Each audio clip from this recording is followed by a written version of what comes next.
नमस्कार दर्शकों, मैं हूं नाविका कुमार और आप जुड़ रहे हैं मेरे साथ सवाल पब्लिक का शो पर। दिल्ली में बैठक तो नीति आयोग के गवर्निंग काउंसिल की होनी है, लेकिन क्या ये बैठक तो बस बहाना बन गई है ताकि अपने अपने राजनीतिक हिसाब किए जा सकें? मैं ऐसा क्यों कह रही हूं? ये गोल गोल घुमाने वाला चक्कर क्या है, इसे जरा समझ लीजिए। ममता बनर्जी नीति आयोग की बैठक में शामिल होने दिल्ली पहुंच चुकी है। कह रही हैं कि केंद्र ने बंगाल के साथ बजट में भेदभाव किया है। नीति आयोग की बैठक में बोलने का मौका दिया तो अपने राज्य के लिए बोलूंगी और अगर नहीं बोलने दिया तो प्रोटेस्ट करूंगी। लेकिन 3 दिन पहले मल्लिकार्जुन खड़गे के घर पर इंडिया गठबंधन की बैठक में रणनीति क्या बनी थी? यही कहा गया था ना कि बजट के भेदभाव के चलते बैठक का बॉयकॉट करेंगे, नीति आयोग नहीं जाएंगे। फिर क्या हुआ? ममता तो ममता, हेमंत सोरेन भी प्रधानमंत्री नरेंद्र मोदी की अध्यक्षता में हो रही बैठक में शामिल होने वाले हैं। इस बीच नीति आयोग की बैठक में शामिल होने के लिए यूपी के मुख्यमंत्री और उप मुख्यमंत्री केशव प्रसाद मौर्य अलग अलग दिल्ली आए हैं। दोनों नेता दिल्ली पहुंचे भी नहीं थे कि उसके पहले से अखिलेश यादव एक्टिव हो गए। पहले कहा, सुनने में आया है कि मौर्य जी मोहरा हैं, दिल्ली के वाईफाई के पासवर्ड है। इसका जवाब केशव प्रसाद मौर्य ने यह कहकर दिया, कांग्रेस का मोहरा बन चुके सपा बहादुर अखिलेश यादव को बीजेपी को लेकर गलतफहमी पालने की जरूरत नहीं है। लेकिन अखिलेश के शाम होते होते एक और तीर छोड़ दिया। अखिलेश ने एक्स पर कहा, लगता है डबल इंजन वालों के बीच में एक और इंजन आ गया है जो दिल्ली लखनऊ के बीच शंटिंग करता है। ऐसा लग रहा है कि 2 राजधानियों के बीच कोई इंटरसिटी आवागमन सेवा चल रही है। अखिलेश को यह सब कहने का मौका पिछले हफ्ते केशव प्रसाद मौर्य के उस बयान से मिला जिसमें उन्होंने कहा था, संगठन सरकार से बड़ा होता है। सवाल पब्लिक का है कि विपक्ष या सत्ता पक्ष, आग किस खेमे में ज्यादा लगी है? क्या बीजेपी की लड़ाई में पासवर्ड है लेकिन इंडिया वालों की लड़ाई खुल्लम खुल्ला है? राहुल गांधी बन रहे हैं एलओपी, क्या ममता सोरेन की खिचड़ी अलग पकी? सवाल पब्लिक का आज यही है।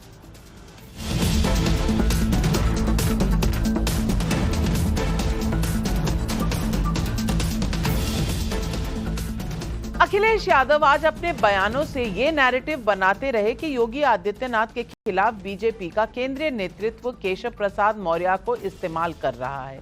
लेकिन सोशल मीडिया पर अखिलेश यादव से पूछा जा रहा है कि जब उन्हें आज लखनऊ में अपने मुख्यालय पर संविधान मानस्तंभ लगाया तब 2 लड़कों की जोड़ी क्यों नहीं बनाई, क्यों नहीं दिखे वो एक साथ? जबकि राहुल गांधी लगभग उसी समय लखनऊ से मुश्किल से 150 किलोमीटर की दूरी पर सुल्तानपुर में थे। कहने को तो समाजवादी पार्टी ये कह सकती है कि अमित शाह की मानहानि करने के मामले में राहुल गांधी कोर्ट में अपना बयान दर्ज कराने आए थे, उनके पास समय नहीं रहा होगा। लेकिन सच्चाई ये भी है कि समय भरपूर था। कोर्ट से लौटते हुए राहुल गांधी पहले जूता बनाने वाले व्यक्ति के ठीहे पर रुके, जिसमें कोई दिक्कत नहीं, रुकना चाहिए, जनता से मिजाज जानना चाहिए, बातचीत करनी चाहिए। लेकिन मंच तो अखिलेश यादव जी ने बड़ा सजा रखा था, राहुल गांधी को नहीं बुलाया क्या? फिर भी सब कुछ ठीक है इंडिया गठबंधन में। बाद में सुल्तानपुर में उन्होंने लोको पायलट्स एसोसिएशन से जुड़े रेल कर्मियों से भी मुलाकात की। मतलब राहुल गांधी अलग, अखिलेश भाई अलग। अरे भाई, संविधान को कथित तौर पर बचाने की आपकी लड़ाई तो साझा थी ना। उधर जब लीडर ऑफ ऑपोजिशन राहुल की पार्टी ने इंडिया वालों की बैठक में कहा था कि नीति आयोग की बैठक का बायकॉट करेंगे तो ममता नहीं मानी, वो दिल्ली आ गई। दिल्ली आकर सबसे पहले वो टीएमसी सांसदों से मिली। इसके बाद उन्होंने दिल्ली के मुख्यमंत्री अरविंद केजरीवाल के शीश महल में जाकर उनकी पत्नी सुनीता केजरीवाल से मुलाकात की। उधर उन्होंने नीति आयोग की बैठक को लेकर क्या क्या कहा, आप भी सुनिए। टू रिकॉर्ड आवर वॉइस, আমি জাস্ট যাচ্ছি, কিছুক্ষণ থাকবো, ভয়েস রেকর্ড করতে দিলে রেকর্ড করব, না হলে প্রতিবাদ করব, করে বেরিয়ে আসব। সুতরাং চেষ্টা করব আমার স্টেটের হয়ে কথা বলা, এবং আমি যতদূর জানি হেমন্ত যাচ্ছে, ওর স্টেটের হয়ে কথা বলবে। সুতরাং আমরা on behalf of us will speak for everybody. But you feel planning commission should come back and Yes, absolutely. They are wrong. ये दिखाने के लिए। सुना आपने, ममता ने कहा हम अपनी ओर से सबके लिए बोलेंगे, लेकिन सबके लिए तो राहुल गांधी बोलते थे ना। अब ममता जी अलग बोलेंगी। और ममता जी ने ये भी बात रिपोर्टरों को बताई कि हमसे पहले कंसल्ट नहीं किया गया था। जब तक हमें बताया गया कि बॉयकॉट करना है तब तक मेरी स्पीच जा चुकी थी। अब मैं बंगाल के हक के लिए लड़ने जाऊंगी। और उन्होंने कांग्रेस का ये एजेंडा भी छीन लिया कि नीति आयोग भंग कर पहले की तरह प्लानिंग कमीशन बनाया जाए। पिछले संसद सत्र में राहुल गांधी ने कहा था कि मैं लीडर ऑफ ऑपोजिशन हूं तो मैं पूरे विपक्ष के लिए बोलूंगा। समझ में नहीं आता ऑपोजिशन की कंबाइंड बात बोलेगा कौन? ममता बोलेंगी, राहुल बोलेंगे, अखिलेश बोलेंगे, सब मिलकर बोलेंगे, लेकिन तब सब सवाल है कि सुर ताल एक जो दिख नहीं रहा उसका क्या होगा। इस बीच जब नीति आयोग की बैठक में कांग्रेस शासित राज्यों के मुख्यमंत्रियों के अलावा केरल के सीएम पिनरी विजयन, तमिलनाडु के सीएम एमके स्टालिन, पंजाब के सीएम भगवंत मान और दिल्ली की ओर से कोई प्रतिनिधि नहीं होने का फैसला पहले ही घोषित हो चुका है, तब भी नीति आयोग की बैठक में बॉयकॉट को लेकर विपक्ष में कैसा कंफ्यूजन है, इसे आप हिमाचल प्रदेश के सीएम के इस बयान से समझने की कोशिश कीजिए, जो आज दिल्ली में ही मौजूद थे। सुनिए। सर, दिल्ली आना हुआ है, कल नीति आयोग की बैठक भी है सर। सभी बैठे हैं। तो आप जा रहे हैं क्या सर? आप जा रहे हैं क्या सर? ये तो शाम तक बताएंगे। शाम तक बताएंगे? अरे फैसला तो हो गया ना, तो फिर शाम को क्यों बताएंगे? तय है ना कि नहीं है? गजब हाल है। मुख्यमंत्री सुखविंदर सुक्खू हैं, लेकिन ये बताने की स्थिति में भी नहीं थे कि बैठक को लेकर करेंगे क्या।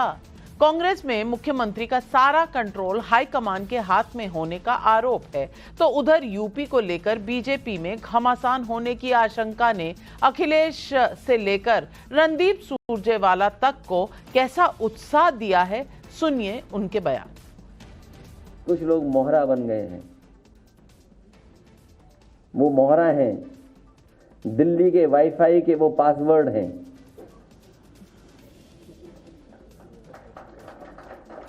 ये नई तरह की टेक्नोलॉजी, तो टेक्नोलॉजी के हिसाब से बोलना पड़ रहा है। आप समझ गए होंगे कौन मोहरा है। सुनने में आया कि मौर्य जी मोहरा हैं, दिल्ली के वाईफाई के पासवर्ड हैं। अगर दिल्ली वाले किसी से मिलते हैं तो लखनऊ वाले भी मिल रहे हैं किसी से। तो बताओ सरकार चलेगी ऐसे? क्या सरकार चलेगी बताओ? और जिन्होंने बिगाड़ा है सब कुछ, क्या वो लोग ठीक करेंगे? देखिए, उत्तर प्रदेश भाजपा और उत्तर प्रदेश भाजपा की सरकार में जूतों में दाल बंट रही है। उप मुख्यमंत्री को दिल्ली बुलाकर ये बताया जा रहा है कि इशारा किया गया कि योगी जी को ठोक दो। अब मुझे नहीं पता ये दिल्ली में प्रधानमंत्री इशारा कर रहे हैं, के अमित शाह जी ये इशारा कर रहे हैं या नड्डा जी कर रहे हैं, तो वही जाने, उनका घर है। योगी जी अपने उप मुख्यमंत्री और पार्टी के प्रधान को ठोक रहे हैं। अब लगता है बीजेपी में आपसी बुलडोजर वार चल रही है। वो उस पर बुलडोजर चढ़ाता है, वो उस पर बुलडोजर चलाता है। सवाल पब्लिक का आज यही है, नीति आयोग पर ममता बनर्जी का दाव क्या leader of opposition Rahul Gandhi से दिल्ली का एजेंडा छीन रहा है? अखिलेश ने संविधान मानस्तंभ लगाया, जय संविधान वाले राहुल गांधी को क्यों नहीं बुलाया? योगी और केशव मौर्य दोनों दिल्ली पहुंचे, क्या मोदी से संगठन बढ़ा या सरकार पर कोई बातचीत होगी? अखिलेश मान रहे हैं कि बीजेपी की लड़ाई में पासवर्ड है, लेकिन क्या इंडिया गठबंधन में खुल्लम खुल्ला लड़ाई है? यही सवाल आज पब्लिक पूछ रही है।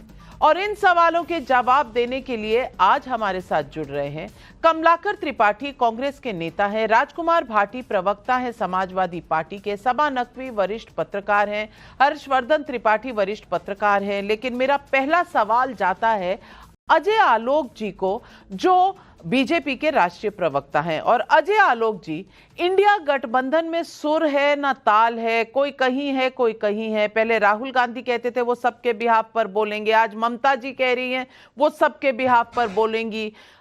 इंडी गठबंधन को आना नहीं था नीति आयोग के मीटिंग में, लेकिन ममता जी आ रही है, हेमंत सोरेन आ रहे हैं।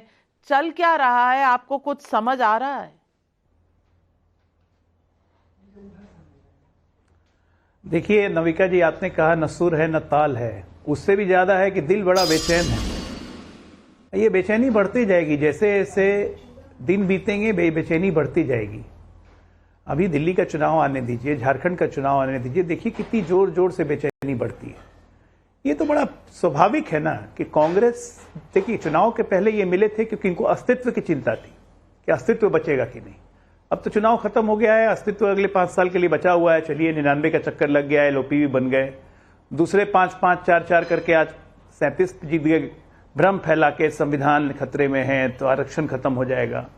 और हमें जब बोलते हैं ये कि मानसून ऑफर है, मानसून ऑफर है, तब संविधान याद नहीं आता है और संविधान स्तंभ लगाते हैं अपने यहाँ। ये तो है अखिलेश जी, एक हाथ क्या करेगा दूसरे को पता नहीं है। तो खैर हमें उन सब की चिंता नहीं है। जहां तक इनका चरित्र रहा, ये आपस में ही एक दूसरे पे एक पैसे का भरोसा नहीं करते हैं और ये चले थे देश में मिलकर सरकार बनाने। अंत मोदी विरोध के चक्कर में आकर ये साथ में मिले, तब भी ममता दीदी ने कांग्रेस को घुसने नहीं दिया बंगाल में। कम्युनिस्टों से लड़े केरला में, लेकिन आज फिर साथ हो जाएंगे दिल्ली में। तो ये इनके चरित्र को डिफाइन करती है कि ये साथ साथ भी हैं, ये अलग अलग भी हैं। ये कब पलटी मारेंगे, कौन कहां किधर जाएगा, किसी को नहीं पता है। और कांग्रेस की तो आदत है निगलने की, ये सब दल जानते हैं। तो कांग्रेस से एक लिमिटेड दूरी बना के सब चलना चाहते हैं, कांग्रेस के साथ नहीं दिखना चाहते हैं और पार्लियामेंट में फिर साथ भी दिखना चाहते हैं। जब राहुल गांधी ये कहते हैं कि मैं लीडर ऑफ अपोजिशन हूं, मैं पूरे विपक्ष का नेता हूं, आपने शक्ल देखी होती उस समय अखिलेश की, या कम्युनिस्टों की शक्ल देखी होती, या टीएमसी की शक्ल देखी होती, उनके एमपीज की, अभिषेक बैनर्जी खासकर उनकी शक्ल देखी होती। ऐसे ऐसे घूम रहे थे, मैं पूरे विपक्ष का नेता हूं। कहां से नेता बन गए भाई, पूरे विपक्ष का नेता हूं। आती ममता दीदी आपके पास, विपक्ष का नेता हूं। तो ये सब रंगीन ख्वाब देखने के एक से एक, नुसरत मियां को रंगीन ख्वाब आएंगे अभी कुछ दिन और बीतने दीजिए। हम तो इंतजार ही कर रहे हैं ना, कब तो चुनाव बीत गया, ये हार गए, विपक्ष में बैठे रहेंगे। मुझे देखना है कि केकड़ा वृद्धि कब आएगी, केकड़ा शक्ति कब आएगी लोगों में, एक दूसरे को केकड़े की तरह नोचना शुरू करेंगे। बहुत जल्दी देखेंगे हम, आप, हम सब लोग। राजकुमार भाटी जी, केकड़े शक्ति की इंतजार में अजय आलोक हैं, लेकिन मैं पूछना चाहती हूं, पासवर्ड की चिंता है अखिलेश जी को। चलिए अच्छा है, आपकी यहां लड़ाई बिना पासवर्ड के, लेकिन बीजेपी की लड़ाई में आप पासवर्ड ढूंढ रहे हैं। और दूसरी बात, अगर संविधान का इतना बड़ा सेलिब्रेशन था तो राहुल भैया क्यों नहीं बुलाए? दोनों लड़के साइकिल पर बैठकर नजर आते, क्योंकि संविधान बचाने का ही तो पूरा दारोमदार था इस चुनाव में, उसमें भी साथ नहीं आए। और नीति आयोग के मीटिंग में भी अलग अलग लोग, डिफरेंट सुर सब तरफ से आ रहे हैं। भाटी जी, चल क्या रहा है? भारतीय जनता पार्टी में उत्तर प्रदेश में बुरी तरह मारामारी छिड़ी हुई है। एक दूसरे की टांग खींचने में लोग लगे हुए हैं, एक दूसरे को आरोपित करने में लगे हुए हैं। और मुख्यमंत्री योगी आदित्यनाथ के खिलाफ भारतीय जनता पार्टी के अंदर से ही स्वर उठने शुरू हुए हैं और कई वरिष्ठ नेताओं ने उनके खिलाफ खुल के मोर्चा खोल दिया है, जिसमें 7 बार के विधायक जो फतेह बहादुर सिंह भी हैं, और जिसमें एक वो किन्नर आयोग की अध्यक्ष बनाई थी सोनम किन्नर, उन्हें मंत्री का दर्जा दिया गया था, वो खुल के उन्होंने मोर्चा खोल दिया है। योगी आदित्यनाथ की सरकार में भ्रष्टाचार है, सुनवाई हो नहीं रही है, मुख्यमंत्री खुद नहीं सुन रहे हैं, ऐसे में पद पर बने रहने का कोई मतलब नहीं है। इनके कई विधायक, वो एक मोती सिंह हैं, बहुत वरिष्ठ हैं, कैबिनेट मिनिस्टर रहे हैं, उन्होंने कह दिया कि मैंने 45 साल में इतना भ्रष्टाचार नहीं देखा जितना योगी जी के शासन में भ्रष्टाचार है। ये तमाम जो टांग खिंचाई हो रही है, सहयोगियों ने भी विरोधी स्वर बोलने शुरू कर दिए हैं। संजय निषाद ने खुल के बोला, क्या योगी जी जब बुलडोजर चलाओगे तो वोट कहाँ से मिलेंगे? अनुप्रिया पटेल ने प्रधानमंत्री को पत्र लिखा कि उत्तर प्रदेश में एनएफएस का बहाना लेकर पिछड़े वर्गों को और दलितों को सरकारी नौकरियों में आने से रोका जा रहा है, उनके साथ अन्याय हो रहा है। तो ये जो सारे स्वर अचानक उठने शुरू हुए हैं, क्या ये किसी भी जो भी थोड़ी सी समझ राजनीति की रखता होगा और जो थोड़ी सी भी पत्रकारिता करता होगा, वो सब समझ रहे हैं कि ये किसके इशारे पे हैं। ये लोग अचानक बोलने शुरू नहीं हुए हैं। चुनाव के बाद मुख्यमंत्री मीटिंग बुलाते हैं, दोनों उप मुख्यमंत्री उससे गायब हो जाते हैं, वो दिल्ली चले जाते हैं। उप मुख्यमंत्री बीजेपी के ऑफिस में मीटिंग बुलाते हैं कोर कमेटी की, उसमें मुख्यमंत्री नहीं आते। क्या इन चीजों को लोग समझ नहीं रहे हैं? क्या ये जो मारामारी बीजेपी में चली हुई है इसे लोग समझ नहीं रहे हैं? अब इसकी लीपापोती के लिए, इसे बैलेंस करने के लिए एक बहुत दूर की कौड़ी नाविका जी लेके आई हैं कि आज जब लखनऊ पार्टी समाजवादी पार्टी के ऑफिस में कार्यक्रम था, उसमें राहुल गांधी शामिल क्यों नहीं थे? ये केवल बैलेंस करने का प्रयास है नाविका जी, और ये किसी के गले नहीं उतरेगी बात कि बीजेपी के अंदरूनी झगड़े से इस बात की कोई तुलना की जा सकती है। वो समाजवादी पार्टी का अपना कार्यक्रम था, वो इंडिया गठबंधन का कार्यक्रम नहीं था। चाहे राहुल गांधी जी रायबरेली में थे, चाहे वो लखनऊ में भी होते, वो समाजवादी पार्टी के मुख्यालय में समाजवादी पार्टी का कार्यक्रम था, पार्टी के, और कोई बहुत बड़ा कार्यक्रम नहीं था जैसे आपने कहा कि बड़ा मंच सजाया। वो पार्टी के ही लोहिया सभागार में छोटा सा कार्यक्रम था, पार्टी के कुछ नेता उसमें उपस्थित थे। उसमें हमने आरक्षण दिवस, क्योंकि आज के दिन 1902 में छत्रपति साहू जी महाराज ने आज के दिन पहली बार इस भारत में आरक्षण की व्यवस्था की थी, दबे कुचले कमजोर पिछड़े वर्गों के लिए। भाटी जी, मुझे क्यों हर बार ऐसा लगता है, हर बार ऐसा लगता है कि मुझे ऐसा लगता है कि आप हर बार मेरे लिए जो पत्रकारिता की क्लास लगाते हैं ना, मुझे लगता है या तो आप क्लोजेट पत्रकार बनना चाहते हैं, तो मैं आमंत्रित करूंगी, मेरी जगह आप एंकर कर लीजिए। लेकिन सोशल मीडिया पर ये सवाल उठ रहे थे, मैंने उठा लिया, और मैं दोनों तरफ से सवाल पूछूं तो आपको दिक्कत क्या है? आप मेरी इमेजिनेशन को कंट्रोल करना चाहते हैं, वैसे संविधान में फ्रीडम ऑफ स्पीच की बात करते हैं। गलत बात है भाटी जी। या तो आप पत्रकार बन जाइए और डिसाइड कर लीजिए, मेरी स्क्रिप्ट आप ही लिख दिया करिए, तब मैं आपके हिसाब से चलूंगी, तब मुझे कम से कम गोदी मीडिया नहीं कहेगा कोई। लेकिन सोशल मीडिया पर या बाहर चर्चा चले और मैं कोई सवाल पूछ लूं तो आप बड़े चिंतित हो जाते हैं और यूं कटाक्ष करते हैं मुझ पर। हर्षवर्धन त्रिपाठी जी, ये भाटी साहब मेरी पत्रकारिता पर हर डिबेट, अच्छा भाटी जी, अच्छा कहिए। देखिए, मैं बहुत ईमानदारी से, बहुत साफगोई के साथ, आप बहुत सीनियर जर्नलिस्ट हैं और आप बहुत विद्वान पत्रकार हैं, आपको कंट्रोल करने का या आपको दिशा निर्देश देने का, डिक्टेट करने का मुझे कोई अधिकार नहीं है। लेकिन इतना भी अछूत नहीं बना के रखना चाहिए। पत्रकारिता कोई आसमान से उतरी हुई, स्वर्ग से उतरी हुई चीज नहीं है जिसकी आलोचना नहीं की जा सकती। ये मैं देखता हूं कि अक्सर थोड़ी सी, हम तो आपके कटाक्ष सुनते हैं, हम तो आपकी आलोचना सुनते हैं, आपके खूब ताने सुनते हैं, हम तो मुस्कुरा के जवाब देते हैं। पत्रकारों को भी अपने आप को इतना महान नहीं मानना चाहिए कि आप आलोचना से बाहर हैं। थोड़ी बहुत कटाक्ष करने का अधिकार हमें भी। मैं तो कह रही हूँ कि आप मुझे सिखाना शुरू कर दीजिए। शायद मैं 33 साल में इतना नहीं सीखी जितना मैं आपसे सीख जाऊंगी। लेकिन सवाल ये भी है राजकुमार भाटी जी, जब खड़गे जी मीटिंग बुलाते हैं तो आपकी पार्टी वहां शामिल नहीं हुई, आपकी पार्टी वहां गई नहीं, और मैं सवाल भी ना पूछूं। कमाल है भाई, सब कुछ आप ही के हिसाब से चलेगा। आप बोलेंगे दिन को रात, तो मैं कहूंगी हाँ जी रात। हर्षवर्धन त्रिपाठी जी, ऐसे कैसे चलेगा देश? नविका जी, एक तो ये कि देखिए, भाटी जी पुराने पत्रकार रहे हैं तो थोड़ा थोड़ा जागता है, ये अच्छा है। नेता के तौर पर भी अगर ये जागता रहे तो अच्छा है। और भाटी जी तो भले व्यक्ति हैं, और वरना इनकी पार्टी तो हल्ला बोल वाली है, वो तो पिटवा भी देती है। हम तो इलाहाबाद में ही थे उस वक्त जब हाईकोर्ट तक में इनके लोग घुस गए थे, तब तो मैं विश्वविद्यालय में ही था, तो इसलिए सब मुझे ध्यान में है। जब चौराहे पर हाकुरों को पीटा गया था, पत्रकारों को पीटा गया था, तो ये सब काम और कोई पार्टी कर नहीं पाई है, करती भी नहीं। अब मूल बात विषय पर ही रहेंगे, हम भी मुस्कुराते हुए ही जवाब देंगे, उम्मीद करेंगे कि निजी टिप्पणी से बचेंगे। फतेह बहादुर सिंह की एक चिट्ठी आ गई, उसको अपडेट नहीं हुए भाटी जी। फतेह बहादुर कह रहे हैं कि माननीय मुख्यमंत्री योगी आदित्यनाथ जी महाराज के प्रति पूरी निष्ठा। अब लीजिए, अब अभी भाटी जी को खुश होने का अवसर भी नहीं दिया फतेह बहादुर जी ने दूसरी चिट्ठी लिख दी। मोती सिंह सिंह जिनको लेकर रोज रोज कह रहे हैं, मोती सिंह कह रहे हैं कि हमने अपनी पार्टी के कार्यकर्ता थे, उनके बीच में सब कुछ कहा, अपनी कमियां देखें। योगी आदित्यनाथ फुल फॉर्म में है, रोज ही एक दो जगह छापा पड़ रहा है, सबको राइट टाइम किए दे रहे हैं। इनके अब कहिए कि इनकी खुशी नहीं भाजपा से देखी गई कि जो झगड़ा चल रहा था, भूपेंद्र चौधरी अध्यक्ष हैं, भूपेंद्र चौधरी ने कह दिया कि ना कोई मुख्यमंत्री हटाने की कोई बात ही नहीं। और सबसे जो बड़ी बात है कि भारतीय जनता पार्टी अगर एकजुट रही होती तो ये परिणाम तो नहीं होते। निश्चित तौर पर उनके बीच में बहुत मुश्किलें थी, अभी भी दिख रही है। और जिस तरह से दोनों मुख्यमंत्री नहीं जा रहे हैं, वो अपना अपमान मानते हैं, वो अनुशासनहीनता कर रहे हैं। अब अगले 2-4-6 दिनों में सब ठीक होगा। लेकिन इतना तो तय हुआ ना कि बीजेपी कोर्स करेक्शन कर रही, सुधार करना चाह रही, और इस सुधार की प्रक्रिया में पार्टियों में अपना वर्चस्व बढ़ाने का प्रयास होता है। वो प्रयास हो रहा है।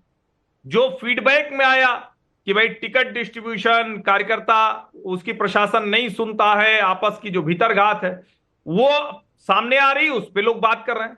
तो मुझे लगता है इसका दो ही चीज है। एक तो ये कि क्या कोई सत्ता परिवर्तन होने जा रहा है, जिसका जवाब विशुद्ध रूप से ना में आ रहा है। दूसरा, क्या भारतीय जनता पार्टी इस कोर्स करेक्शन को कर पाएगी, उसका एक छोटा उदाहरण देखने को मिलेगा अभी जो विधानसभा चुनाव। जैसे विधानसभा चुनाव में वैसे तो कहने को 5-5 हैं, लेकिन सच ये है कि 7 सीटें समाजवादी पार्टी के प्रभाव वाली हैं। राष्ट्रीय लोकदल भी उस वक्त समाजवादी पार्टी के साथ थी, कोई भाजपा के साथ नहीं थी जब वो जीती।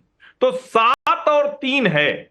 अगर विधानसभा चुनाव में रिवर्स हो गया तो फिर शायद डिबेट बदल जाएगी, कोर्स करेक्शन हो चुका होगा। बाकी अच्छा है, ऐसे आनंद में बहस होती रहे, और ईश्वर न करे कि किसी पार्टी में माइक पकड़ना, मारा मारी, पिता को ढकेलना, पुत्र को ढकेलना, चाचा भतीजा को ढकेलना, ये सब ना हो तो अच्छा रहता है, अच्छा नहीं दिखता है। चलिए कमलाकर त्रिपाठी जी, मैं तो उत्तर प्रदेश कम और इंडिया गठबंधन नेशनल लेवल पर क्या चल रहा है ये जानना चाह रही थी, क्योंकि सवाल ये है कि उत्तर प्रदेश में कुछ बदलने वाला नहीं है, ये हर्षवर्धन त्रिपाठी जी भी कह रहे हैं। और जो लोग जानते हैं, राजनीति समझते हैं, वो इतना तो जानते हैं कि योगी जी कहीं नहीं जा रहे। ये खींचतान जरूर है कि किसने क्या किया, ये जरूर खींचतान है, पर योगी जी कहीं जा रहे हैं ऐसा नहीं है। लेकिन इंडिया गठबंधन में कोई मीटिंग में नहीं जा रहा है। मीटिंग में तय हो रहा है कि भैया जाना नहीं है नीति आयोग में, तो 2 मुख्यमंत्री उठकर चले जा रहे हैं इंडिया गठबंधन के। ये चल क्या रहा है? और ममता बनर्जी का स्टेटमेंट ध्यान से आप सुनिएगा तो वो कह रही हैं मैं पूरे विपक्ष के बिहाफ पर बोलूंगी। यानी कि राहुल गांधी जो पूरे विपक्ष को रिप्रेजेंट करते हैं, वो उनको पूरा उन्होंने अधिकार नहीं दिया। और ये भी कहा है कि कहीं ना कहीं हमारे बीच में कोऑर्डिनेशन ठीक नहीं है, क्योंकि जब तक कहा कि बॉयकॉट करो मेरी स्पीच जा चुकी थी। अब कमलाकर त्रिपाठी जी मुझे ये बता दीजिए, किसके घर में हलचल कितनी ज्यादा है, पहले तो ये समझा दीजिए, और ये बता दीजिए कि अपनी हलचल कम दिख रही है, दूसरे की ज्यादा, क्या ये हाल है इंडिया गठबंधन में? नाविका जी, सबसे मजेदार बात यह है, चुनाव खत्म हो गए हैं, सत्ता में जो पार्टी है जो बजट लेकर के आती है, ढनढनिया बजट, जिसको कह रहे हैं कि एक पुराना शेर है, सब्र कर जो पेट में रोटी नहीं तो क्या हुआ। आजकल दिल्ली में है जहरे बहस ये मुद्दा। आप अपनी कुर्सी बचाने के लिए आपने 2 स्टेट्स को दिया और बाकी सारी स्टेट नाराज हैं। आप हेमंत सोरेन जी का एक्स पर उसी दिन का स्टेटमेंट पढ़ लीजिए, जिसमें उन्होंने लिखा कि यह संघीय ढांचा है जिसमें आज बजट पेश होता है, नीति आयोग की बैठक बाद में होती, 27 तारीख को रखी गई है, तब फिर किसका साथ और किसका विकास। और प्रदर्शन में पार्लियामेंट के सारी पार्टियां एक साथ थीं। अब रही बात बोलने और न बोलने की, ये जो बोलने की बात है, क्या पार्लियामेंट में राहुल जी जब बोले विपक्ष की आवाज बनकर, वो विपक्ष क्या, वो तो पूरे देश की आवाज है। लेकिन क्या अभिषेक बनर्जी नहीं बोले, क्या मनोज झा जी नहीं बोले? सारे लोग बोलते हैं, हर आदमी अपनी बात रखता है। लेकिन अभी जो अजय आलोक जी कह रहे थे कि उनका चेहरा देखा होता इनका, अरे भाई जरा मोदी जी का चेहरा देख लिए होते। वो तो जिसको कहते हैं ना कि वो झूठ की वकालत तो करता चला गया, मगर उसका चेहरा लगातार गिरता चला गया। तो वही स्थिति थी मोदी जी की। और बाद में कह रहे हैं कि हमारा गला घोटा जा रहा है। जो सीना ठोक के पहले कहते थे कि एक अकेला सब पर भारी, वो बता रहे हैं कि उनका गला घोटा जा रहा है। और हमारी जो समस्या है, हमारा जो कंसर्न है वो इस बात का है, जिस तरीके से उत्तर प्रदेश में अपराध जिस तरीके से बढ़ा है और संगठित और रक्षक भक्षक हो रहे हैं, जो अभी बलिया में जो घटना हुई है, एक दरोगा पूरा गैंग बना करके अवैध वसूली का कारोबार कर रहा है। वाराणसी में पीएम के क्षेत्र में एक दरोगा पूरा गैंग बना करके लूट की घटनाओं को अंजाम दे रहा है। अभी 42 लाख रुपए का मामला सामने आया है सराफा व्यवसायी का। पूरे थाने सस्पेंड हो जा रहे हैं। और इसके पहले भी मौर्य जी के यहां इस पिछली सरकार में उनके गृहनगर कौशाम्बी में 2 बच्चियों का बलात्कार होता है उनके परिवार के सामने और मार डाला जाता है। ये मुख्यमंत्री के गृहनगर में जो है वो पुलिस व्यापारी की एक्सटॉर्शन में हत्या करती है। ये जो और अनुप्रिया पटेल जी का अभी भाटी जी ने बताया ही तमाम सारे लोगों का है। लेकिन नहीं नाविका जी, बात इस बात की है कि ये जो स्थितियां बन रही हैं, आप सिर्फ अपनी सत्ता बचाने के लिए जो पूरे देश को निगलेक्ट कर रहे हो, नारा आप देते हो सबका साथ सबका विकास का, आप जीएसटी की जो कट है उत्तर ये स्टेट्स का, वो तक उनको नहीं देते, उनका डेवलपमेंट प्रभावित होता है। और अगर उसमें 2 मुख्यमंत्री या 4 मुख्यमंत्री अपोजिशन के भी जाकर के अपनी बात रखते हैं। मैं आपको 2005 की एक घटना बताना चाहूंगा। नहीं, पूरी 2005 पे अगर आप ना जाएं तो मैं अजय आलोक जी से सवाल का जवाब ले लेती हूँ। अजय आलोक जी, एक खबर दो आ रहे हैं मुख्यमंत्री। कमलाकर जी आप कंटिन्यूअसली 7-8 मिनट तो नहीं बोल पाएंगे ना। ये डिबेट का डिसिप्लिन ऐसे नहीं होता। मैं आऊंगी ना दोबारा आपके पास, ना आप कहीं जा रहे हैं ना मैं कहीं जा रही हूं। 5 साल आप भी यहीं, 5 साल मैं भी यहीं। अजय आलोक जी, इतने सवाल उठाए कमलाकर त्रिपाठी जी ने, राजकुमार भाटी जी ने, सबके जवाब दिए। फिर सिचुएशन बदल जाएगी नाविका जी, हम सत्ता पक्ष में होंगे और वो। देखिए नाविका जी, अभी एक खबर आई है, उत्तर प्रदेश से ही खबर आई है। राहुल गांधी कोर्ट से निकलने के बाद जहां पे जूता बनाने वाले के घर पे गए, वहां उन्होंने एक बड़ी मजेदार बात कही। भाटी जी को भी बहुत मजा आएगा सुन के, कि 2027 में कांग्रेस पार्टी की तरफ से मुस्लिम मुख्यमंत्री उम्मीदवार होगा अगर कांग्रेस का एब्सोल्यूट मेजॉरिटी आई। भाटी जी मजेदार, मैं क्या बोलूं, मैं तो सिर्फ हंस ही सकता हूं ना। गठबंधन का कमलाकर त्रिपाठी जी इतना भी बाय बाय बोल रहे थे मुझसे। भाई आप लोगों की मुस्लिम मुख्यमंत्री बनाएंगे उत्तर प्रदेश में।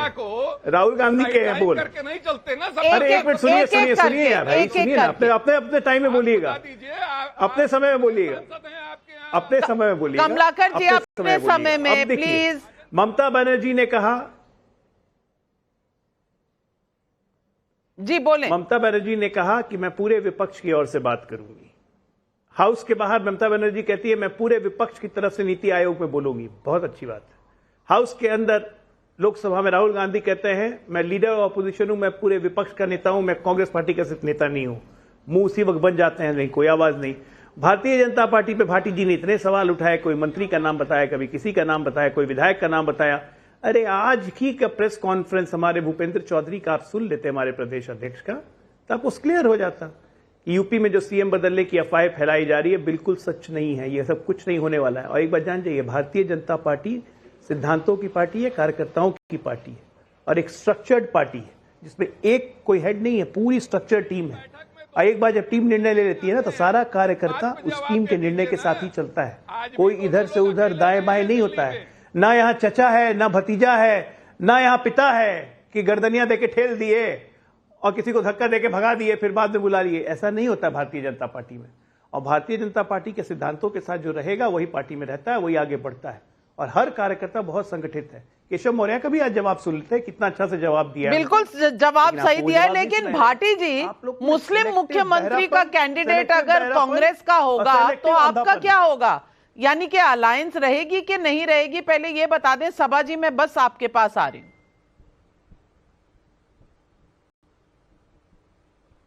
नहीं, कांग्रेस राहुल गांधी जी ने क्या बयान दिया, मैंने पहली बात तो बयान सुना नहीं है। किन परिस्थितियों में या किस सवाल के जवाब में या किस संदर्भ में दिया है, उसे समझने के बाद ही कुछ कहा जा सकता है। लेकिन अगर राहुल गांधी या कोई और भी या कोई पार्टी ये कहती है कि मुस्लिम मुख्यमंत्री होगा, तो कुछ इसमें कुछ गलत तो है नहीं। मुसलमान भी तो इसी देश के नागरिक हैं, उनका भी तो हक है। तो ये कहना, मैं इसलिए इसका जवाब नहीं दे सकता कि मैंने वो बयान देखा नहीं है, पढ़ा नहीं है, और क्या कैसे बयान दिया उन्होंने, अपनी तरफ से बयान दिया है या किसी ने सवाल पूछा था या क्या संदर्भ था, क्या प्रसंग था, ये तो उसे समझ के ही कहा जा सकता है, इस पर टिप्पणी की जा सकती है। चलिए आप नहीं, आप डिक्टेट करोगे समाजवादी पार्टी की तरफ से सबा नकवी जी उत्तर प्रदेश में उठापटक चल रही है, वो सब देख रहे हैं, और बीजेपी जो भी कहे, जिसका भी स्टेटमेंट सुन रहे हैं, कुछ ना कुछ तो चल रहा है। वो समीक्षा हो रही है, किस तरह के चुनाव में नतीजे आए या आगे की रणनीति बन रही है, अपनी जगह पर है। लेकिन इंडिया गठबंधन में क्या सब कुछ सही चल रहा है, ये आपको दिख रहा है? नविका जी, सबसे पहले क्योंकि मैं थी जब ममता बनर्जी जब आई, तो एकदम से लास्ट मिनट कुछ पत्रकारों को उन्होंने वहां बुलवाया आया। तो आप क्लियरली समझ लीजिए कि उन्होंने ये भी कहा कि भाजपा, उन्होंने टुकड़े टुकड़े पार्टी, गैंग उन्होंने कहा अच्छा शब्द नहीं है, क्योंकि वो अपने सिर्फ जैसे टीडीपी और बिहार की वो किस तरह से अलॉटमेंट कर रहे हैं धन का, एग्जैक्ट उनके वर्ड्स मुझे याद नहीं है, क्योंकि वो थोड़ा सा बांग्ला में बोली, थोड़ा अंग्रेजी में बोली, थोड़ा हिंदी में बोली। आप जानती है जिस तरह से ममता बनर्जी बोलती हैं।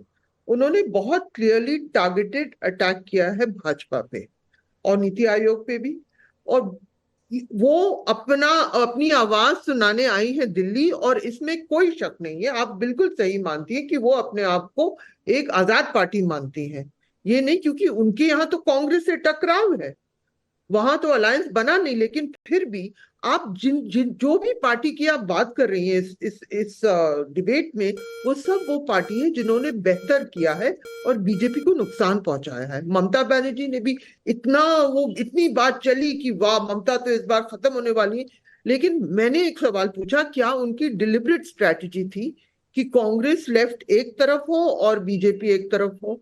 उन्होंने सीधा जवाब नहीं दिया कि जिस तरह से भाजपा चाहती है कि विपक्ष बटा रहे, है ना। ये मैंने लिखा भी था इसके बारे में। दूसरे सवाल भी उठे उनके सामने, लेकिन हाँ, वो अकेली आई हैं, वो जा रही हैं मीटिंग में। उन्होंने कहा है कि अगर बंगाल की बात, क्योंकि वो कहती है बंगाल के ऊपर बहुत जुल्म हुआ है, उनको अपना हिस्सा नहीं मिला है, तो वो प्रोटेस्ट भी करेंगी, ये सब उन्होंने कह दिया। इसमें भी कोई दो राय नहीं है कि जब उपचुनाव होंगे जो 10 सीटें हैं, तब सपा और कांग्रेस साथ साथ लड़ेंगे, इसमें कोई शक नहीं है। तो मुझे इसमें प्रॉब्लम नहीं दिख रहा। भाजपा का भी देखिए, भाजपा के लिए मैं एक चीज कहूंगी कि हम मुल्क में देख चुके हैं कि लोकसभा चुनाव अलग होते हैं और असेंबली चुनाव अलग होते हैं। लोकसभा की जिम्मेदारी हालांकि पार्टी ज्यादातर आदित्यनाथ योगी पे डाल रही है। मेरे हिसाब से सेंट्रल लीडरशिप ने कैंडिडेट चुने, मोदी जी का चुनाव था, वो फेल हो गए। अगर आप देखें, बनारस के आसपास ज्यादा सीटें भी बीजेपी हारी है, गोरखपुर में शायद बेहतर है, हालांकि मार्जिन कम हुए, केशव प्रसाद मौर्य के यहाँ भी कुछ नहीं है। अब बारी है वो मुख्यमंत्री जिनको लोग मानते थे कि वो पॉपुलर हैं, अब उनको दिखाना पड़ेगा कि वो उपचुनाव जीत सकते हैं। उनके समाज के लोग, ठाकुर समाज के लोग भी बिखर गए थे, मैंने खुद जमीन पे देखा था बहुत सीटों पे, मुजफ्फरनगर में खासतौर तो मैंने बहुत डिटेल गांव में देखा। लेकिन क्या अब वो बिखराव खत्म होगा? लेकिन ये 10 सीटों का सवाल है। जैसे आपने कहा, आपने सही कहा कि इन सीटों पे ज्यादातर ट्रेडिशन, अभी सपा की पकड़ होनी चाहिए, लेकिन ये इस चीज का टेस्ट होगा कि क्या ये जो चुनाव हुआ है लोकसभा में, लोगों ने अपनी भड़ास निकाल दी कि क्या बीजेपी का जो सोशल एक्सपेरिमेंट कुछ भड़ास बाकी है? अजय आलोक जी हाथ उठा रहे हैं। अजय आलोक जी किस बात पे काउंटर कर रहे हैं? और दर्शकों के सवाल है, मैं बिल्कुल जल्दी ले रही हूं, पर अजय आलोक। नहीं, सबा जी ने जो अपनी विश्लेषण दी बहुत अच्छा है, लेकिन नैरेटिव सेट करने की जो कोशिश है ना कि जो हार हुई है तो मोदी जी की हार होगी। सबा जी, हार कहां हुई है? आपके साथ मैं बैठा था 2009 के चुनाव के बाद, आपको याद होगा 206 कांग्रेस जीत के आई थी और आप उसको ऐतिहासिक जीत बता रही थी। नहीं, एक मिनट, मैं सभाजी मैं खत्म कर लूं 206 जब कांग्रेस जीत के आई थी 2009 में, आपने उसे कहा था ऐतिहासिक जीत है, कांग्रेस अकेले 206 आई है, 1984 वाले दिन लौटने वाले हैं कांग्रेस के, और आज हम 240 जीत के सबसे बड़ी पार्टी बने हुए हैं और आप इसको मोदी की हार बता रही है। लगातार तीसरी बार प्रधानमंत्री बन रहे हैं, चुनाव पूर्व गठबंधन एनडीए फुल मेजॉरिटी के साथ मौजूद है, सारा काम कर रहा है, देश खुश है, देश ने मोदी जी को चुना है। आप नैरेटिव बना रही है कि मोदी हार गए, यही नैरेटिव की एक तो यूपी की बात कर रही है अजय आलोक जी, और दूसरा आपका कंपैरिजन हमेशा 400 के नारे से ही देखा जाता है। 400 का नारा लगाएंगे और 240 पे आएंगे तो लोग ये सवाल उठाएंगे। तो 400 नहीं आया तो हम हार गए? नहीं, 400 नहीं आया तो हम हार गए। 400 नहीं आया तो हम हार गए नविका जी। मोदी जी तीसरी बार प्रधानमंत्री बने, पूर्ण बहुमत से एनडीए की सरकार है, 293 की सरकार है। अभी बजट के बाद जब फ्लोर टेस्टिंग पे वोटिंग होगा तो देखिएगा 300 से प्लस होगा। मोदी की गारंटी को कहां गया? अरे ये तो 99 के चक्कर में लटके हुए हैं, लगातार 3 चुनाव में 100 का आंकड़ा नहीं क्रॉस कर पा रहे हैं। देखिए चिल्ला रहे हैं, अब नैरेटिव बनाने की कोशिश कर रहे हैं, विमर्श बनाएंगे। पिछले 50 साल को जोड़ लीजिएगा तो 289 सीट्स थी। बैठिए आराम से, 5 साल झुंझुना बजाइए अभी बैठ के। अभी कुछ नहीं होने वाला, अभी और गर्त में मिलिएगा। गलती से बैसाखियों पर हैं और उसी बैसाखी को बचाने के लिए 2 स्टेट्स को देते हैं। नैरेटिव बना लिया एक बार, नैरेटिव बना लिया, अब नहीं बनेगा। सारी चीजों का ठीक है ना, बना दिया कुछ ना कुछ आप देते ही रहेंगे। मुस्लिम मुख्यमंत्री दिया ना अभी उत्तर प्रदेश को, अभी अब बहुत चीज दीजिएगा, पूछेगी आपसे दीजिएगा। हम अरे आप तो ना 3 महीना 13 में भाई उत्तर प्रदेश आपकी अभी तो समाजवादी पार्टी के बिना उत्तर प्रदेश में समाजवादी पार्टी को चिढ़ाने के लिए बोल रहे हैं कि मुस्लिम मुख्यमंत्री देंगे। पूरा आपका पुलिस प्रशासन फेल हो चुका है, हो जाएगी। एक भी सीट आपके थाने के थाने सस्पेंड हो रहे हैं, एक भी सीट आपके दरोगा आपके एसपी लूट और हत्या में पाए जाते हैं। नहीं बोलने आप लोग पूरी तरह से फेल हो चुके, हर तरफ से भय भूख और भ्रष्टाचार का माहौल है। हाँ, आपके कहने से इसीलिए योगी जी दूसरी बार सत्ता में आए, इसीलिए मोदी जी तीसरी बार प्रधानमंत्री बन गए। चलिए, पब्लिक के बहुत से सवाल है। कश्यप वैद्य का वडोदरा से सवाल है, जो मोबाइल लैपटॉप चलता है उसमें पासवर्ड होता ही है। इंडिया गठबंधन का तो मोबाइल लैपटॉप चला ही नहीं, तो पासवर्ड कहां से होगा? भाटी जी जवाब दे दीजिए।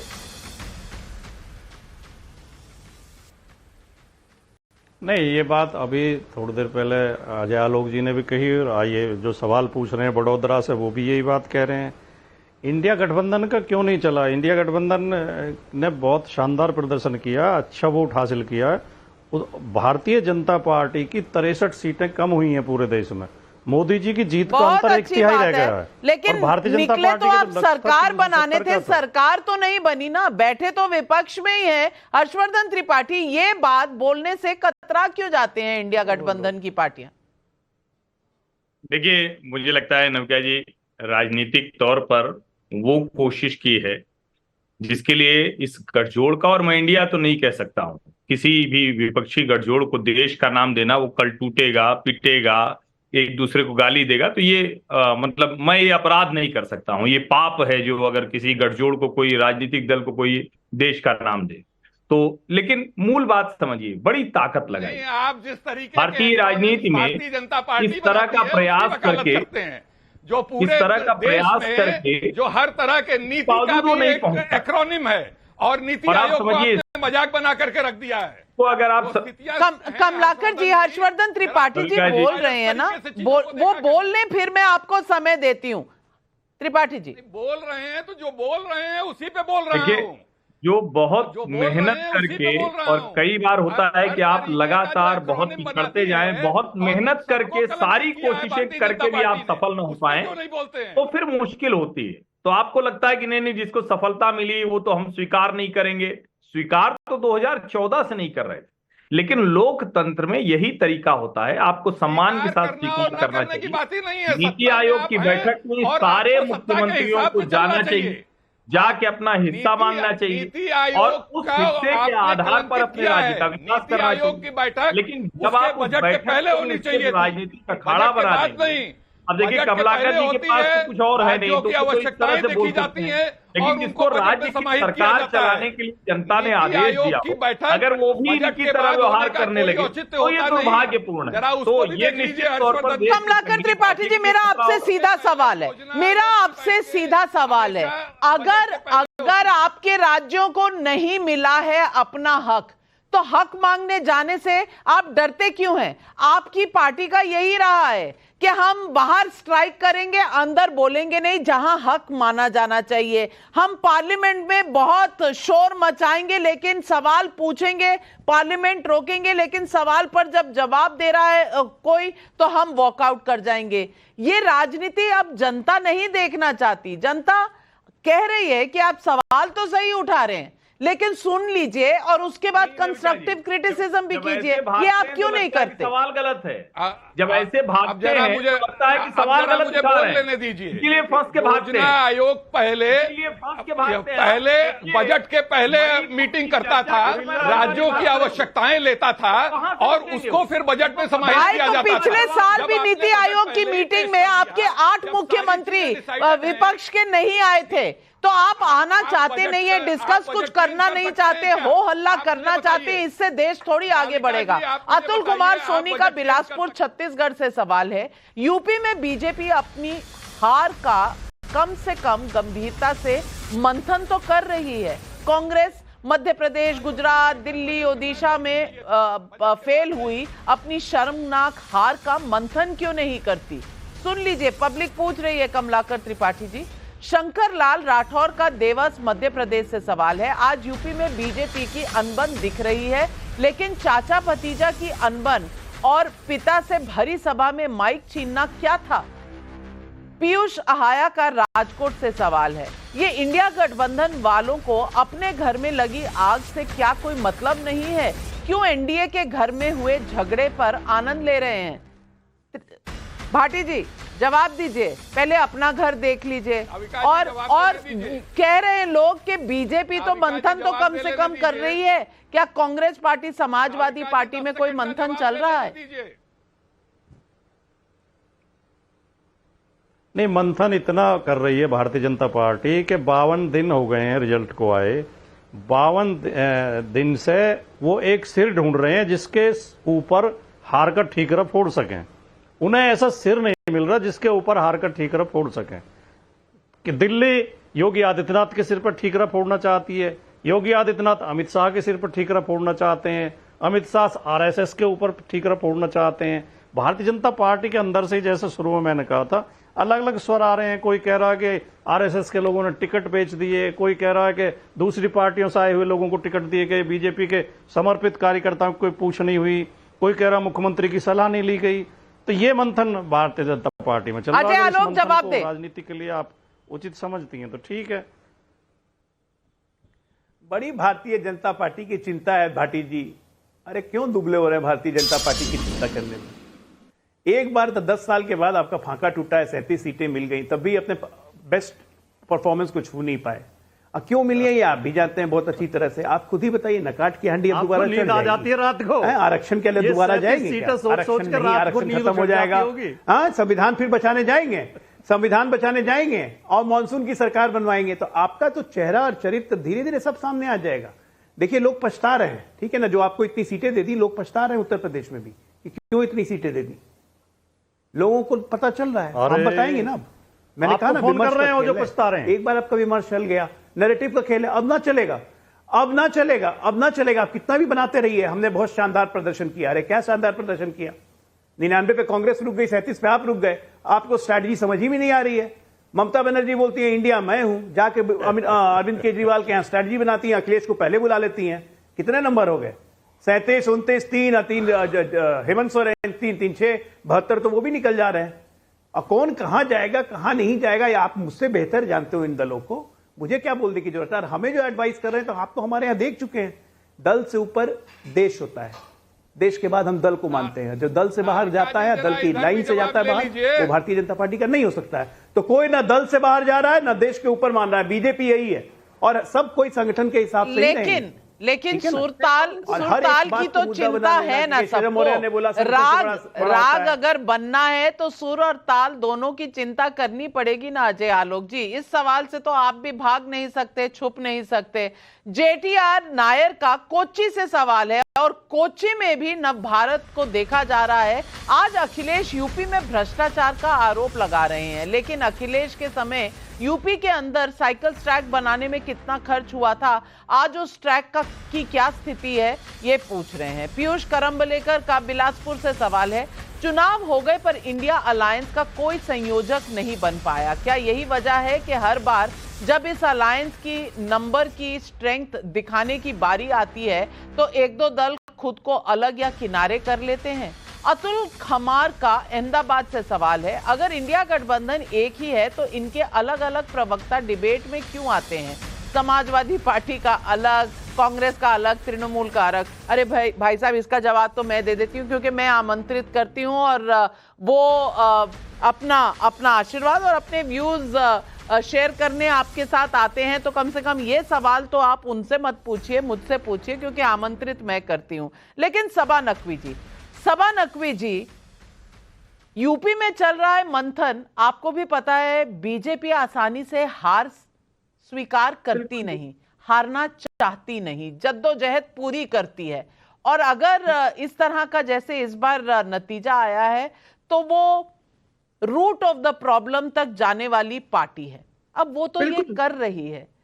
इंडिया अलायंस में क्या सब कुछ सही चल रहा है? क्योंकि संयोजक भी, कन्वीनर भी आज तक डिक्लेयर नहीं हुआ। क्या विपक्ष को ये नहीं सोचना चाहिए? नविका जी, मैं एक बात कह दूं कि बीजेपी के लिए जो गंभीर समस्या यूपी को लेकर, अजय जी मैं सिर्फ यूपी की बात कर रही हूँ, मैं इंडिया की बात, अलायंस नहीं, मैं हिंदुस्तान, भारत, आप जो भी शब्द आप उसकी बात नहीं, मैं उत्तर प्रदेश की बात कर रही हूँ। जो गंभीर समस्या है, हमने जिक्र नहीं किया, वो है अनुप्रिया पटेल का खत, वो है निषाद जी का रिमार्क। ये बीजेपी के खुद के सहयोगी वो ये कह रही हैं कि आरक्षण नहीं दिया जा रहा है ओबीसी और दलित को। ये गंभीर समस्याएं ये होंगी, इस पर चुनाव लड़े जाएंगे। तो ये सब चीजें हैं। इंडिया का अभी चैलेंज तो अब मध्य प्रदेश, महाराष्ट्र में है। अब वहां पे आप अगर हम बात करें कि क्या सारे वो महाविकास अघाड़ी वाले साथ लड़ेंगे, ये सब सवाल हो सकते हैं। अभी तो जिस तरह, इसमें कोई शक नहीं है कि इंडिया अलायंस में ऐसी पार्टीज हैं जो नहीं मानती हैं कि कांग्रेस उनसे बड़ी पार्टी है, साइकोलॉजिकली, है ना। इसमें कोई मैं बिल्कुल नहीं कह रही हूँ। और ये भी सच है कि ममता बनर्जी भी अपनी आजादी से अखिलेश से मिल रही हैं। देखिए, ये जो कुछ हुआ है, ये यूपी में जो झटका लगा है, अखिलेश से मिल रही हैं और अखिलेश जी जगन रेड्डी से मिल रहे हैं, जिनकी जानी दुश्मनी है कांग्रेस पार्टी से। भैया, चल क्या रहा है? ये जलेबी कौन सी है जो गोल गोल घूम रही है, जिसका सिरा कोई मिल नहीं रहा है? जलेबी कह लीजिए, नूडल्स कह लीजिए, सेवैयां कह लीजिए, कुछ ना कुछ कहीं ना कहीं चल रहा है। मंथन बीजेपी में और इंडी गठबंधन में कहीं ना कहीं जलेबी पक रही है। राजनीति दाव पेच का खेल होता है, लेकिन जब राजनीति में उठापटक इतनी बढ़ जाए कि जनता का एजेंडा पीछे छूटने लगे तो वो राजनीति अपना मकसद खोने लगती है। नीति आयोग की बैठक जनता के लिए है। अगर केंद्र से विपक्ष को कोई मतभेद भी है तो उसका बॉयकॉट कर जनता के अधिकारों को नहीं छीना जाना चाहिए। और इस मुद्दे पर ही अगर विपक्ष एकजुट नहीं रहेगा तो कैसी विपक्षी एकता? और उधर लोकसभा चुनाव में यूपी ने जो जनादेश दिया है उसे बीजेपी के सभी नेताओं को स्वीकार करना चाहिए। आपस में एक दूसरे की कमी निकालने की कोशिश में आप ही कमजोर होंगे और जनता का एजेंडा पीछे भी छूटेगा और जनता सब समझ जाएगी, क्योंकि जनता बस बहुत समझदार है। जिस तरह का इस बार वर्डिक्ट आया है उससे कम से कम ये तो पूरी दुनिया समझ गई है। आज बस इतना ही, लेती हूं आपसे इजाजत और अपने तमाम पैनलिस्ट का धन्यवाद करती हूं। नमस्कार।